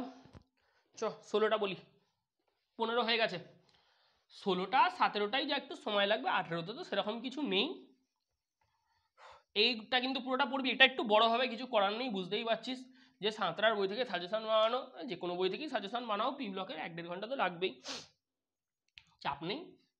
গ্রুপ 16 কিরে ফিজিক্যাল প্রপার্টি বলতে হবে না তো? বলি না। আচ্ছা, আলোক সংবেদী মৌল কাদেরকে বলা হয় একটুখানি পড়ে রাখিস। হ্যাঁ, সেলেনিয়ামকে বলা হয় আলোক সংবেদী মৌল, একটুখানি পড়ে রাখিস। আর সেরকম কিছু আসবে না, ওই পিপাই ডিপাই ব্যাক বন্ডিং ওইসব কনসেপ্ট এখান থেকেও একটু পড়ে রাখিস, মানে ওইগুলোই বলছি আর কি। ফিজিক্যাল প্রপার্টি যা যা কিছু আছে 16তেও পাই টু পাই একবার পড়ে রাখবি। বহুরূপতার কনসেপ্টটা একটু পড়ে রাখিস, ক্যাটেনেশন ধর্মের কনসেপ্ট একটু পড়ে রাখিস। আচ্ছা, এখানেও সেম জানানো অবস্থা, দেখে নে। কিরে সালফার 16 তো, সালফার 16 গ্রাউন্ড স্টেট ই কনফিগ, গ্রাউন্ড স্টেট ই কনফিগ কিরে কি হবে রে? তুই বলবি স্যার 3s2 3p4 হবে, একদম হবে। 3d 0, 3s এ কটা ইলেকট্রন? দুটো। 3s এ কটা ইলেকট্রন? দুটো। 3p তে কটা ইলেকট্রন? 4টে, 1 2 3 4। 3d তে কটা ইলেকট্রন? তুই বলবি 0/সান্নাটা, তাই তো এটা। এবার তুই বল এখানে একবার এনার্জি দে, কি হবে? Sulphur excited state 1 electronic configuration, sulphur excited state 1 মানে প্রথম উদ্দীপ্ত শক্তিস্তর অবস্থা। প্রথমটাতে কি হবে? এখানে দুটো ইলেকট্রন যেমনকার তেমন থাকবে, এই 4টের মাল থেকে একটা মাল খুলে যাবে, একটা পেয়ারিং খুলবে, যে সে কোথায় যাবে? ডিতে। তুই বলবি হ্যাঁ একদম ঠিক আছে, সে কোথায় যাবে? সে ডিতে যাবে, এরকম দেখতে হবে। আরও একবার তুই যদি এনার্জি দিস তাহলে সেক্ষেত্রে কি হবে? যে সালফার এক্সাইটেড স্টেট 2 ই কনফিগ মানে দ্বিতীয় উদ্দীপ্ত শক্তিস্তর অবস্থায় যাবে, তখন এসেড ইলেকট্রনটা খুলবে। কিরে বুঝতে পারছিস তো? এসেড ইলেকট্রনটা খুলবে, পিতে তো যেমনকার তেমন আছে, সে একটা একটা করে ইলেকট্রন থেকে গেল, আর ডিতে এবার তাহলে দুটো ইলেকট্রন হবে। কটা ইলেকট্রন হবে? ডিতে দুটো ইলেকট্রন হবে। তাহলে এবার তুই একটা জিনিস খেয়াল করে নে, দেখ ভালো করে দেখা। প্রথমটাতে দুটো আনপেয়ার ইলেকট্রন আছে, অর্থাৎ এখানে +2 জারণ অবস্থা দেখাবে। এখানে 4টে আনপেয়ার ইলেকট্রন আছে, +4 জারণ অবস্থা দেখাবে। এখানে 6টা আনপেয়ার ইলেকট্রন আছে, +6 জারণ অবস্থা দেখাবে। অর্থাৎ সালফার +2 +4 +6 জারণ অবস্থা দেখায়। +2 এ H2S, +4 এ SF4, +6 SF6। আচ্ছা, একটু দেখে রাখিস এই জারণ অবস্থার কনসেপ্টটা। আরও একটা কথা ভালো করে বুঝে নে, যে দেখ এদের outer most orbital electronic configuration কি? 3s2 3p4। তো 3p তে 6 করার জন্য কটা ইলেকট্রন চাই? দুটো। তাহলে মিনিমাম অক্সিডেশন স্টেট কত? -2, আর ম্যাক্সিমাম কত? +6। তার মানে এদের রেঞ্জটা কত? -2 থেকে +6 এর মধ্যে। মানে সালফারের যে সমস্ত বা গ্রুপ 16 এর যে সমস্ত যৌগগুলো পাবি তারা প্রত্যেকেই জারণ অবস্থা কত দেখাবে? -2 থেকে +6 রেঞ্জের মধ্যে। কেন না তুই দেখবি খেয়াল করে, যারা গ্রুপ 16 মৌল তাদের ইলেকট্রনিক কনফিগারেশন NS2 NP4। তো NP4 মানে NPতে 6 করতে গেলে কটা ইলেকট্রন চাই? দুটো। তাহলে মিনিমাম কত? -2। আর কতগুলো ইলেকট্রন ছাড়তে পারবে? ম্যাক্সিমাম 6টা, অতএব +6। আচ্ছা, এখানেও সেম জিনিস, একটুখানি মুছলাম। ইনার্ট পেয়ার এফেক্টটা এখানেও কাজ করবে, বলেইছিলাম একটু আগে। ইনার্ট পেয়ার এফেক্টের ওই জারণ স্তর ফারণ স্তরের কনসেপ্টগুলো আমি পরপর লিখে দিচ্ছি, একটু একটু করে লিখতে চ। এদের ক্ষেত্রেও হাইড্রাইড পড়বি, এদের ক্ষেত্রেও হ্যালাইড পড়বি, ঠিক আছে? আচ্ছা, হ্যালাইড পড়তে হবে না, হ্যালাইডটা লাগবে না এদের ক্ষেত্রে। হাইড্রাইডটা পড়বি। হাইড্রাইডের মধ্যে কি কি পড়বি? যা যা ওইখানে পড়েছিলি, মানে বিপিএমপি, বন্ধন কোণ। আচ্ছা, বিপিএমপি লিখেছি মানে থার্মাল স্টেবিলিটিটা পাশে লিখে দিই, এটার সাথে এটা কানেক্টেড তো। বিপিএমপি, থার্মাল স্টেবিলিটি, বন্ধন কোণ। বন্ধন কোণ খুব ভালো একটা কনসেপ্ট, বন্ধন কোণ। এছাড়াও আর কি পড়বি? জারণ ধর্ম, বিজারণ ধর্ম। বিজারণ ধর্মটাই পড়, তাহলে জারণ ধর্ম একবারে পড়া হয়ে যাবে। বিজারণ ধর্ম পড়ে নেওয়া মানেই কি? জারণ ধর্ম পড়া হয়ে যাবে। Lewis acidity, Lewis basicity, Lewis বেসিসিটিটা লিখছি, তাহলে লুইস অ্যাসিডিটিও পড়া হয়ে যাবে। একটু দেখে নিস আর কি আসতে পারে এখান থেকে। আচ্ছা, দ্রাব্যতা পড়ে রাখিস, দ্রাব্যতা, দ্রাব্যতা পড়ে রাখিস। এগুলো একটু একটু পড়িস, ওই আগের যেটা ছিল ওই রকমই, মানে ওর হাইড্রাইডেও যা যা ধর্ম, মানে আর কি অর্ডার অনুযায়ী সাজাতে দেবে, সেটা একটু দেখে রাখিস। এখানেও আসতে পারে আর্দ্র বিশ্লেষণের কনসেপ্ট, এখানেও আসতে পারে। যে বলছিলাম ওই ভ্যাকেন্ডি অরবিটালের যে জিনিসটা, ওই আর্দ্র বিশ্লেষণের কনসেপ্ট এখানেও আসতে পারে, একটু করে রাখিস। আচ্ছা, same concept p pi d pi back bonding এর কনসেপ্ট, এখান থেকে একটা কোশ্চেন আসে পিপাই ডিপাই ব্যাক বন্ডিং দিয়ে, ওই SO2 জায়গাটা থেকে পিপাই ডিপাই ব্যাক বন্ডিং একটু কোশ্চেন কনসেপ্ট একটুখানি ক্লিয়ার করে রাখিস। আচ্ছা, জারণ স্তরের কনসেপ্ট বললাম, আর এগুলো বললাম গলনাঙ্ক, স্ফুটনাঙ্ক, বিজারণ ধর্ম, আম্লিকতা, ক্ষারকীয়তা, বন্ধন কোণ। আচ্ছা, এবার শোন, একটু মুছলাম। হ্যাঁ রে, একটু টুকতে টুকতে যাস, শুনতে শুনতে যাস, এগুলো খুব সোজা, এগুলো তোরা পারবি। একবার একটার করে রাখবি, এটা একটা সুবিধা আছে, বুঝলি তো। একবার যদি গ্রুপ 15টার করে রাখিস এই কোশ্চেনগুলো, তাহলে অর্ডার সাজানোর সময় এগুলোই একই রকমেরই অর্ডার হবে, একবার পড়লেই পুরো কাজটা মিটে যাবে। আচ্ছা, H2S, H2O, SF4, SF6, SCl2, আচ্ছা এগুলো একটু করিস। POCl3, ঠিক আছে, PCl5, PCl3, আচ্ছা এগুলো তো ইয়ের মধ্যে পড়ছে, গ্রুপ 15-এর মধ্যে পড়ছে। এগুলো একটুখানি ইলেকট্রনিক, এগুলো একটুখানি করে রাখিস, হ্যাঁ, কাজে লাগবে। মানে ভিএসিপিআর অনুযায়ী কার কি গঠনাকৃতি, কার মধ্যে কি হাইব্রিডাইজেশন আছে, কার কি সংকরণ অবস্থা, কেন্দ্রীয় পরমাণুর ইলেকট্রন সংখ্যা, ভিএসিপিআর অনুযায়ী স্ট্রাকচারগুলো একটুখানি এঁকে রাখিস। কোনটা সিস হবে, কোনটা ভি শেপ হবে, কোনটা অক্টাহেড্রাল হবে, কোনটা ভি শেপ অ্যাঙ্গুলার হবে, যাই হোক একটুখানি করে রাখিস এগুলো। এগুলো কিন্তু কাজে লাগবে, হ্যাঁ। ব্যাক বন্ডিংয়ের জিনিসটা বললাম, ব্যাক বন্ডিংয়ের জিনিসপত্র আছে। আচ্ছা দেখিয়ে দিচ্ছি, একটাবার দেখে নে। বই আমি সাথে নিয়েই আমি ক্যারি করছি, ওই জন্য ইচ্ছা করে। এই পাতাটা দেখ, এই পাতাটা দেখে নিয়েছিস? আচ্ছা, খুব ভালো কথা। আমি যে ব্যাক বন্ডিং করে লাফাচ্ছি না অনেকক্ষণ ধরে, একবার দেখে নে এই পাতাটা। দেখ ব্যাক বন্ডিং করে দেওয়া আছে এইখানটাতে। দেখ এই দিকের পাতাটাতে দেখ ব্যাক বন্ডিং করে দেওয়া আছে, SO2 ব্যাক বন্ডিং এর কনসেপ্ট এখানে একটু দেখিয়ে দেওয়া আছে, একটু দেখে নে। আচ্ছা, খুব ভালো কথা। আচ্ছা সেম আবারও একটা কথা বলছি, ধর বাই এনি চান্স এই কোশ্চেনটা দেওয়ার একটা চান্স থাকে, বুঝলি তো। চারটে মতো দিয়ে দিল যৌগ, দিয়ে বললো জারণ ধর্ম অনুযায়ী সাজাও, কি আম্লিক ধর্ম অনুযায়ী সাজাও। মনে রাখবি কি করবি না, যে 4টে বা 5টা যৌগ দিয়ে দেবে তার মধ্যে একটা কেন্দ্রীয় পরমাণু হবে। প্রত্যেক কটার ক্ষেত্রে জারণ অবস্থা বার করবি, যেদিক থেকে যেদিকে জারণ অবস্থা বৃদ্ধিপ্রাপ্ত হচ্ছে, অক্সিডেশন মানে সরি আম্লিক ধর্ম সেই থেকে সেদিকেই বৃদ্ধিপ্রাপ্ত হবে, এই অনুযায়ী একটা খেলে আসবি। সেম গ্রুপের প্রথম মৌলগুলো অস্বাভাবিক আচরণ কেন করে, যেটা নাইট্রোজেনে পড়েছিলি সেটা অক্সিজেনের ক্ষেত্রেও তোকে পড়তে হবে। আচ্ছা আচ্ছা, এখান থেকে আম্লিক অক্সাইড, উভধর্মী অক্সাইড, ক্ষারীয় অক্সাইড, প্রশম oxide, sub oxide, per oxide, normal oxide, super oxide, এই যে জায়গাগুলো আছে এগুলো একটু দেখে রাখিস। এরা অক্সাইড সমূহ বলে হেডিং করা আছে এইখানটা, দেখ এরা অক্সাইড সমূহ, দেখতে পাচ্ছিস? আচ্ছা নিশ্চয়ই দেখতে পাচ্ছিস।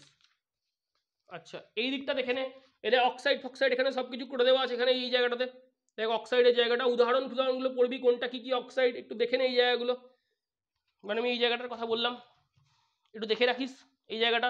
ট্রেলিং অফ মার্কারি কাকে বলে একটু দেখে রাখিস। মিশ্র অক্সাইডও পড়ে রাখিস, হ্যাঁ, ট্রেলিং অফ মার্কারি কাকে বলে একটু পড়ে রাখিস।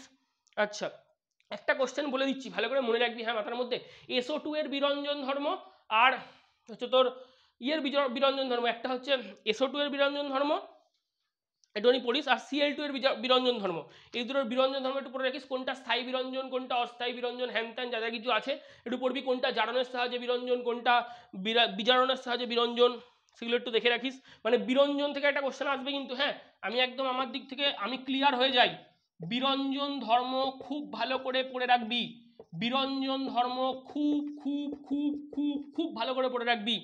অক্সাইডের জায়গাগুলো একটু পড়ে রাখতে পারিস, তবে ওই হাইড্রাইডের যেগুলো বলছি না আমি, গ্রুপ 15-র হাইড্রাইডের ওগুলো সাজানো, বা গ্রুপ 16-র হাইড্রাইডের ওই সাজানোগুলো, ওইগুলো থেকে একটা কোশ্চেন আসবে যতদূর যা মনে হচ্ছে।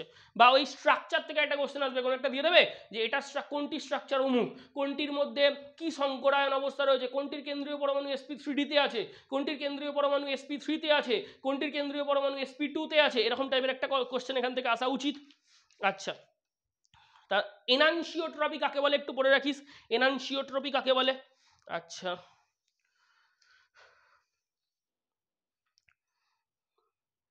আচ্ছা, আমি তোকে কতগুলো কথা বলছি, একটুখানি মনে রাখার চেষ্টা করিস। দেখ এই যে জায়গাটা আছে, দাঁড়া একটা মিনিট, আমার কাছে পেনটা নেই, একটু ধর, একটুখানি দাঁড়া।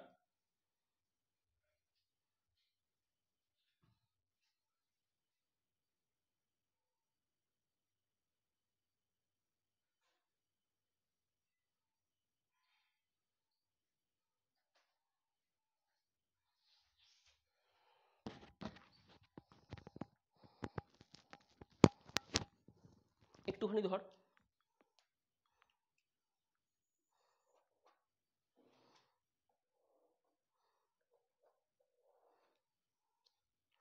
একবার দেখে নে, স্ক্রিনশট তুলবি কিন্তু, হ্যাঁ, টাপ স্ক্রিনশট তোল। এ দেখ SO2 এর জারণ ধর্ম বিজারণ ধর্মের বিক্রিয়াগুলো একটু দেখে রাখ, এখান থেকে কোশ্চেন আসবে, হ্যাঁ। এই SO2 এর জারণ ধর্ম আর বিজারণ ধর্মের যে বিক্রিয়া, এখান থেকে একটা কোশ্চেন আসা উচিত। আচ্ছা খুব ভালো করে বিরঞ্জন ধর্ম তো বললাম। তখন থেকে কোশ্চেন আসবে। আচ্ছা আর একটা কথা মনে রাখবি, হ্যাঁ, ধর তোকে বাই এনি চান্স H2S তোরা পড়েছিলি না, হয়তো পড়েছিলি, ক্লাস 10-এ পড়েছিলি একবার H2S। তো পচা ডিমের গন্ধযুক্ত গ্যাস হচ্ছে H2S, আর পচা মাছেরটা হচ্ছে সম্ভবত ফসফিন। আচ্ছা যাই হোক, অত কিছু ডিটেলসে যেতে হবে না, H2S এর প্রস্তুতিটা একটু পড়ে রাখিস। আর কথা মনে রাখবি, হ্যাঁ, H2S যে সমস্ত ধাতুর সাথে রিয়াকশন করে, মানে যে সমস্ত ধাতব মূলকদেরকে শনাক্তকরণ করে, সেগুলো একটু পড়িস। কালো বর্ণের অধক্ষেপ তৈরি করে, কেন বলতো? H2S এর মধ্যে সালফাইড আছে, তো সালফাইড নিজে কালো অধক্ষেপ দেয়, তো যেখানেই H2- অ্যানায়ন রূপে পাওয়া যাবে যে যৌগের মধ্যেই, তারা কিরকম হবে? কালো প্রকৃতির একটা অধক্ষেপ বা ব্ল্যাক পিপিটি তৈরি করবে। এটা একটু পড়ে রাখিস, বেশিরভাগ ক্ষেত্রেই হয়। যদি তোরা পড়েছিলি ছোটবেলায় যে তৈলচিত্র, পুরনো তৈলচিত্র কেন কালো হয়ে যায়, সেম লেড সালফাইডের জন্য হয়ে যায়, পিবিএস এর জন্য হয়ে যায়। দেখবি রৌপ্য মুদ্রার মধ্যে H2S চালনা করলে সেটা কালচে কালচে ছোপ কেন পড়ে যায়, এরকম টাইপের যে কোশ্চেনগুলো ছোটবেলায় পড়েছিলি, ওই টাইপের কোশ্চেনগুলো একটু পড়ে রাখিস। আচ্ছা আরেকটা কথা আমি বলছি, একবার শুনে নে। Thiosulphurous acid, thiosulphuric acid, pyrosulphuric acid, dithionic acid, তারপর হচ্ছে ক্যারো অ্যাসিড, মার্শাল অ্যাসিড। আমি শুধু বলবো না, আমি তোদেরকে স্ক্রিনশট তোলানোর জন্য বই নিয়ে এসেছি। এটা এই জায়গাটা সংকেত ভালো করে পড়ে রাখবি কিন্তু, হ্যাঁ, সংকেত আসবে এখান থেকে, সংকেত কিন্তু আসবে।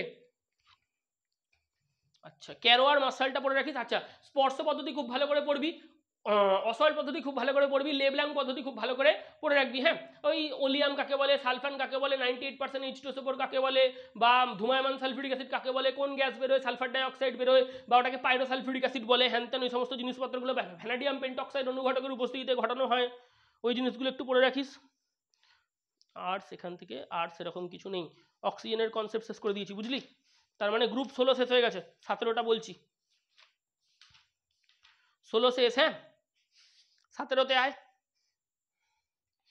তাড়াতাড়ি হচ্ছে তো? অবভিয়াসলি হচ্ছে, কিন্তু একটু খেয়াল করে করিস কিন্তু, হ্যাঁ, এগুলো বুঝিস। মার্কারের জায়গায় পেন তুলছি বোর্ডে লিখবো বলে, কি অবস্থা।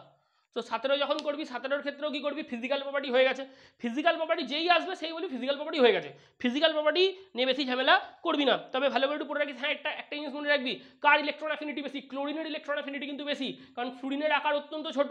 তো যখন ফ্লুরিনের আকার অত্যন্ত ছোট হবে, তাহলে অনেকগুলো ইলেকট্রন একসাথে আছে, তার মানে ইলেকট্রন ঘনত্ব অনেক বেড়ে গিয়েছে। তাহলে যে ইলেকট্রনটা অসীম দূরত্ব থেকে নিয়ে এসে তুই আউটার মোস্ট অরবিটালে বসাতে চাইছিস, সেই ইলেকট্রনের প্রতি এই ইলেকট্রনের যে ক্লাউডটা, তার একটা রিপালশন কাজ করবে, হিউজ রিপালশন কাজ করবে, অর্থাৎ অসীম দূরত্ব থেকে আগত ইলেকট্রনের প্রতি যে আকর্ষণ, সেই আকর্ষণটা থাকবে না। ফ্লুরিনের ইলেকট্রন অ্যাফিনিটি কিছুটা কম হয়, ফ্লুরিনের ইলেকট্রন অ্যাফিনিটি ক্লোরিনের তুলনায় কম হয়, অক্সিজেনের ইলেকট্রন অ্যাফিনিটি সালফারের তুলনায় কম হয়। এরকম কোশ্চেন নিটে জয়েন্টে খুব আসে, বুঝলি? আচ্ছা এখান থেকেও সেম কোশ্চেন, আয়োডিনের পরিবর্তনশীল যোজ্যতাটা পড়িস, +1, +3, +5, +7, এই বইতে করে দেওয়া আছে। আচ্ছা কোন জায়গাটায় করে দেওয়া আছে আমি দেখিয়ে দিচ্ছি, কোনো অসুবিধা নেই। দেখ দেখ আয়োডিনের পরিবর্তনশীল যোজ্যতা দেখ করে দেওয়া আছে এখানটাতে, ঠিক আছে, একটু পড়ে রাখিস। আর এখান থেকে যদি পড়ার কথা বলে, আর কি পড়বি? সেম ওই হাইড্রাইডের কোশ্চেন কিন্তু পড়ে রাখবি, এরও। তার মানে তুই একটা জিনিস বুঝতে পেরে গেছিস অলরেডি, যে আমি বারবার কিন্তু এই দিকে তোদেরকে ইঙ্গিত করছি, বারবার ইঙ্গিত করছি, বারবার, যে গ্রুপ 15 বল, গ্রুপ 16 বল, গ্রুপ 17 বল, হাইড্রাইডের বন্ধন যে কোন, তাপীয় স্থায়িত্ব, বয়লিং পয়েন্ট, মেল্টিং পয়েন্ট, জারণ ধর্ম, বিজারণ ধর্ম, দ্রাব্যতা, ক্ষার ধর্ম, অ্যাসিড ধর্ম, এরকম কোশ্চেন কিন্তু হাইড্রাইড দিয়ে একটা আসবে। এবং মনে রাখবি যে সিওর আসবে। আর আরেকটা কোশ্চেন হচ্ছে এটা, একটা তো এইটা আমি ইঙ্গিত করছি বারবার, হাইড্রাইডের দিকে দেখবি আমি পিন পয়েন্ট অ্যাক্টিভিটির ইঙ্গিত করছি, এটা খুব ইম্পর্টেন্ট একটা জায়গা। আরেকটা হচ্ছে ওইগুলো যে তোকে 3-4টা দিয়ে দেবে, দিয়ে বলবে কার আম্লিকতা বেশি, জারণ অবস্থা বার করবি, যে 4-5টা দিয়ে দেবে কি যে 3-4টে দিয়ে দেবে তাদের কেন্দ্রীয় পরমাণু জারণ অবস্থা বার করবি, জারণ অবস্থা যেদিকে বাড়ছে আম্লিকতা সেদিকে বাড়বে, খুব ভালো কথা। এরকম কোশ্চেন কিন্তু আসবে, কারণ তোদেরকে তো আর রেজোনেন্স দিয়ে কনজুগেট বেস দিয়ে প্রমাণ করতে দিচ্ছে না, তো বড় কোশ্চেন নয় যে HClO, HClO2, HClO3, HClO4 যে অ্যাসিড যে এইগুলো দেয়, এই কোশ্চেনটা খুব ইম্পর্টেন্ট কোশ্চেন, যে HClO, HClO2, HClO3, HClO4 আম্লিকতা অনুযায়ী সাজাও। তুই কি করবি? তুই বলে আরে বাদ দাও, আমাকে থোড়ি না 3 নম্বরের কোশ্চেন লিখতে বলেছে এখান থেকে, আমি থোড়ি না কনজুগেট বেস দিয়ে উত্তর দেবো, দরকারই নেই কনজুগেট বেস দিয়ে উত্তর দেওয়ার, তোর তো শর্ট ট্রিক দরকার। তুই বলবি যেদিক থেকে যেদিকে জারণ অবস্থা বাড়ছে সেই থেকে সেদিকে আম্লিকতা বাড়বে, বাদ দাও, সেই অনুযায়ী একটুখানি করে রাখিস। আচ্ছা খুব ভালো কথা। এখান থেকে আর কি পড়বি যদি বলি, আচ্ছা ডিট বিক্রিয়াটা পড়ে রাখিস, হ্যাঁ, ডিট বিক্রিয়াটা ইম্পর্টেন্ট আছে, ডিট বিক্রিয়া, এটা একটু ইম্পর্টেন্ট আছে। এটা সাহায্যে সিও কে শনাক্তকরণ করা হয় I2O5 এর দ্বারা। কার দ্বারা? আয়োডিন পেন্টঅক্সাইডের দ্বারা কার্বন মনোক্সাইডকে শনাক্তকরণ করা যায়। হ্যালামাইট নলে এই বিক্রিয়াটা করা হয়ে থাকে। আচ্ছা, H2S কে যদি বলে শনাক্তকরণ কি দিয়ে করবি, মনে রাখবি হ্যাঁ, যে সদ্য প্রস্তুত ক্ষারীয় সোডিয়াম নাইট্রোক্সাইডের সাহায্যে H2S কে শনাক্তকরণ করা যায়, ভায়োলেট কালারের একটা কমপ্লেক্স তৈরি হয়। যাই হোক, পড়ে রাখিস এগুলো। ডিট বিক্রিয়া বললাম। আচ্ছা, ফ্লুরিনের অস্বাভাবিক আচরণ, যেমন নাইট্রোজেন আর অক্সিজেনের পড়েছি, সেরও অস্বাভাবিক আচরণটা একটু পড়ে রাখিস। আচ্ছা, ব্লিচিং পাউডারের জায়গাটা একটু পড়ে রাখিস। ব্লিচিং পাউডারের জায়গাটা, বিরঞ্জন ধর্ম বললাম যে সালফার ডাইঅক্সাইডের বিরঞ্জন ধর্ম আর ক্লোরিনের বিরঞ্জন ধর্ম ভীষণ ইম্পর্টেন্ট, কোনটা স্থায়ী কোনটা অস্থায়ী হ্যান ত্যান এসব জিনিসপত্র একটুখানি দেখে রাখিস, ইম্পর্টেন্ট আছে কিন্তু হ্যাঁ। আচ্ছা, আর একটা কথা, এই জায়গাটা দেখ থার্ড ব্র্যাকেট করে দিয়েছি, দেখ দেখিয়ে দিচ্ছি, এই জায়গাটা থার্ড ব্র্যাকেট করে দিয়েছি, রিয়াকশান করা একটু পড়িস। এই জায়গাটা থার্ড ব্র্যাকেট করা আছে, দেখ এই রিয়াকশানগুলো একটু পড়িস হ্যাঁ। আশা করছি বুঝতে পারছিস। ফট করে স্ক্রিনশটটা তুলে নিবি, তোরা ভীষণ অ্যাডভান্স, তোরা ভীষণ মডার্ন, পটাপট স্ক্রিনশট তুলবি হ্যাঁ। আচ্ছা, সেম ওইসব জিনিসপত্র, লেবলাং পদ্ধতি বলেছি, এসব জিনিসপত্র এগুলো আর পড়তে হবে না। আন্তঃ হ্যালোজেনটা খুব ইম্পর্টেন্ট হ্যাঁ, ইন্টার হ্যালোজেনটা খুব ভালো করে পড়িস। ইন্টার হ্যালোজেন এটা খুব ভালো করে পড়িস। যত ধর্ম যা কিছু আছে, মানে ইন্টার হ্যালোজেনের প্রপার্টি, কারা ইন্টার হ্যালোজেন, কোন ইন্টার হ্যালোজেনগুলো বেশি বেশি করে আর কি, কোনটার স্থায়িত্ব আছে কোনটার স্থায়িত্ব নেই, এরকম টাইপের কোশ্চেন আছে কিন্তু হ্যাঁ, ইন্টার হ্যালোজেনের স্থায়িত্ব দিয়ে। তারপর হচ্ছে যদি এখান থেকে তোকে স্ট্রাকচার রাখতে বলে, একটু মুছলাম হ্যাঁ রে, ইন্টার হ্যালোজেনের জায়গাটা খুব ইম্পর্টেন্ট কিন্তু হ্যাঁ, ইন্টার হ্যালোজেনটা পড়ে রাখিস, ধর্মগুলো পড়িস হ্যাঁ। মানে আমি তোকে এটা বলছি, দেখ একবার দেখিয়ে দিচ্ছি, এই দেখ ইন্টার হ্যালোজেনের ধর্ম, ঠিক দেখাচ্ছি তো হ্যাঁ, এই দেখ ইন্টার হ্যালোজেনের ধর্ম, এই ধর্মটা পড়ে রাখিস, ঠিক আছে। ইন্টার হ্যালোজেনের ধর্ম পড়িস। আচ্ছা, এরপর কি পড়বি, কতগুলো স্ট্রাকচার ফুকচারের দিকে চ। হ্যাঁ, ICl2 মাইনাস পড়িস, বিশাল ইম্পর্টেন্ট। আচ্ছা, ICl2 মাইনাস পড়লি তো, তারপর IF4 পড়িস, IF5 পড়িস, IF7 পড়িস, ঠিক আছে, ClF3 পড়িস, BrF5 পড়িস, এই সংকেতগুলো একটুখানি পড়িস। মানে কোনটা টি শেপ, কোনটা কি বলে, তোরা বল আই শেপ, এই সমস্ত যে জিনিসগুলো আছে, কোনটা এসব জিনিসপত্রগুলো, এটা পেন্টাগোনাল বাই পিরামিডাল, এটা বর্গ পিরামিডীয় স্কোয়ার পিরামিড, এটা আই শেপ, এটা টি শেপ, এটাও বর্গ পিরামিডীয়, এসব জিনিসপত্রগুলো একটু ভিএসসিপিআর অনুযায়ী একটু করে দেখিস কোনটার কি শেপ হবে, সেগুলো দেখিস। I3 মাইনাসটা একটু পড়ে রাখিস, বেন্ড শেপ হবে হ্যাঁ, কিরম শেপ হবে, বেন্ড শেপ হবে, একটু করিস। আর এখান থেকে সেরকম কিছু নেই। সিউডো হ্যালোজেনটা একটু পড়ে রাখতে পারিস, তবে সিউডো হ্যালোজেন থেকে কোশ্চেন আসাটা একটু চাপ আছে, সিউডো হ্যালোজেন হয়তো আসবে না, সিউডো হ্যালোজেনটা ওই যেই অ্যাডভান্সের টপিকের মধ্যে পড়ে যায়, এখান থেকে হয়তো কোশ্চেন আসবে না। বাকি মোটামুটি আর কিছু নেই। গ্রুপ 17 থেকে এই কটা একটু পড়ে রাখিস, গ্রুপ 17তে আর সেরকম কিছু ইম্পর্টেন্ট নেই, বাকি সবই বলে দিয়েছি। আর গ্রুপ 18তে চ, গ্রুপ 18তে চ, গ্রুপ 18 এক্ষুনি হয়ে যাবে, আমাকে 1 মিনিট সময় দে।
ঘেমে চান করে যাচ্ছি রে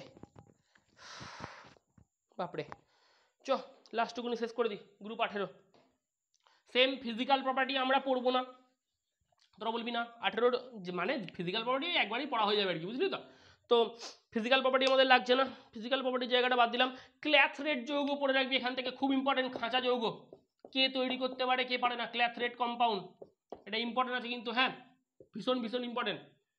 আচ্ছা, এখান থেকে দেখবি যে জেননের যৌগগুলো থেকে কোশ্চেন আসবে কিন্তু হ্যাঁ, ওই তোদেরকে দেখবি ছক মেলানো দেবে, ওই ছক মেলানোটা জেনন থেকে দেবে, বা ওই শঙ্করায়নের ওইখান থেকে কোশ্চেন আসতে পারে, একটু কেস বেস স্টাডিও আসতে পারে। আচ্ছা, যেটা বলার একটুখানি মনে রাখিস। হ্যাঁ, কারা দুজন রিয়াকশন করে, জেনন আর ক্রিপ্টন। মানে নিষ্ক্রিয়রা তো নর্মালি রিয়াকশন করে না, এটা আমরা কেন কম পড়ি তার একটাই কারণ যে এরা দুজন যৌগ গঠন করে, বাকি আর কেউ যৌগ গঠন করে না। আচ্ছা দেখে নে একবার, এইখানে একটা ছক করে রেখেছি, এই ছকটা পড়বি। দেখ এই ছকটা, জেনন আর ক্রিপ্টনের যে যৌগগুলো, মানে যে যৌগগুলো, এই যৌগগুলো একটু দেখে রাখিস, স্ক্রিনশট তোল এই জায়গাটা, ঠিক আছে?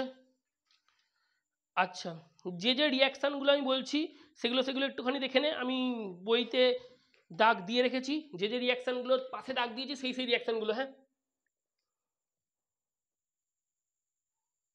আগে স্ক্রিনশট তুলে নে, আমি বলে দিচ্ছি একবার করে, আমি রিপিট করে দিচ্ছি, তুই শুধু স্ক্রিনশটটা তোল আগে। এটা হয়েছে, এই দিকের পাতাটা নিশ্চয়ই হয়েছে, এইটা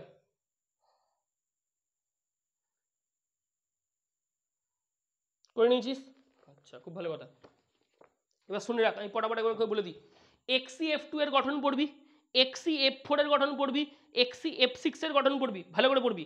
আচ্ছা, XCর সাথে 2F2, আমি রিয়াকশানগুলো লিখছি, একটুখানি কমপ্লিট করে নিবি পরে পরে, আগে আমি লিখে দিই পটাপট করে। বোর্ডে লিখলে কী হয় বলতে একটু সুবিধা হয়, তোরা স্ক্রিনশট তুলে নিয়েছিস, দিয়ে নিজেদের খাতায় টুকে নিবি। XC + 2F2 এটা পড়বি, XCF2 + F2 এটা পড়বি,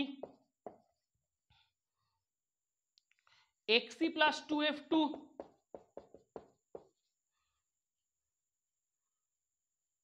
একটা 673 কেলভিনে, আর একটা 190 কেলভিনে।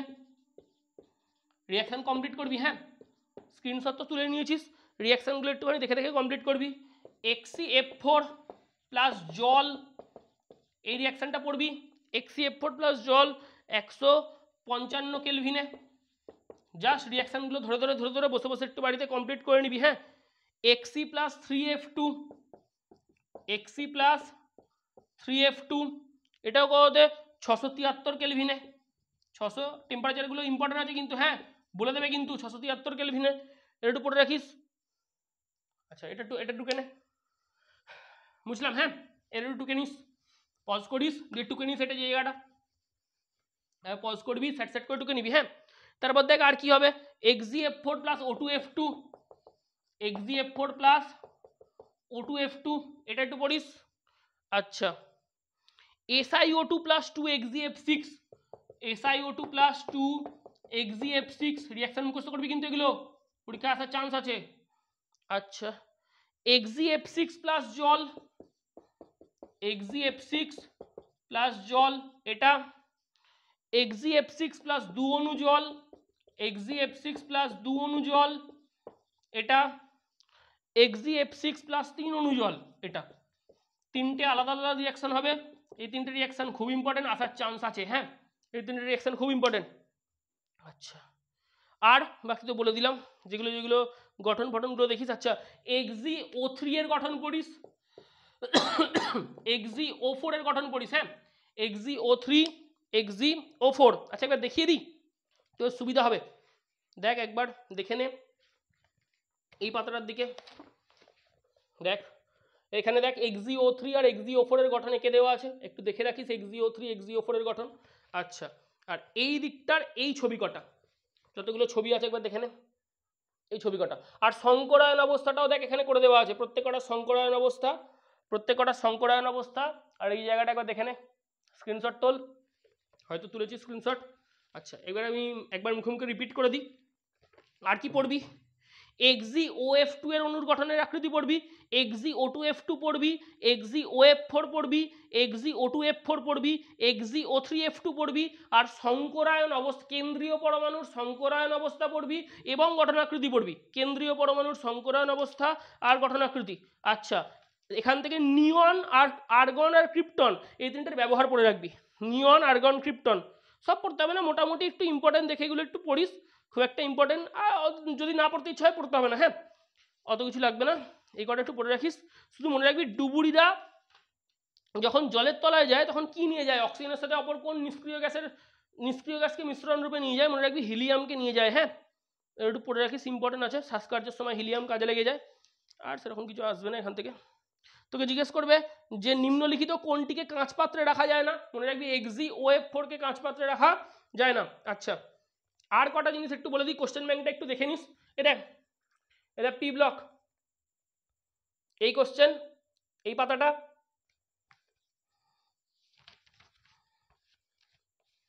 এই পাতাটা, এই পাতাটা,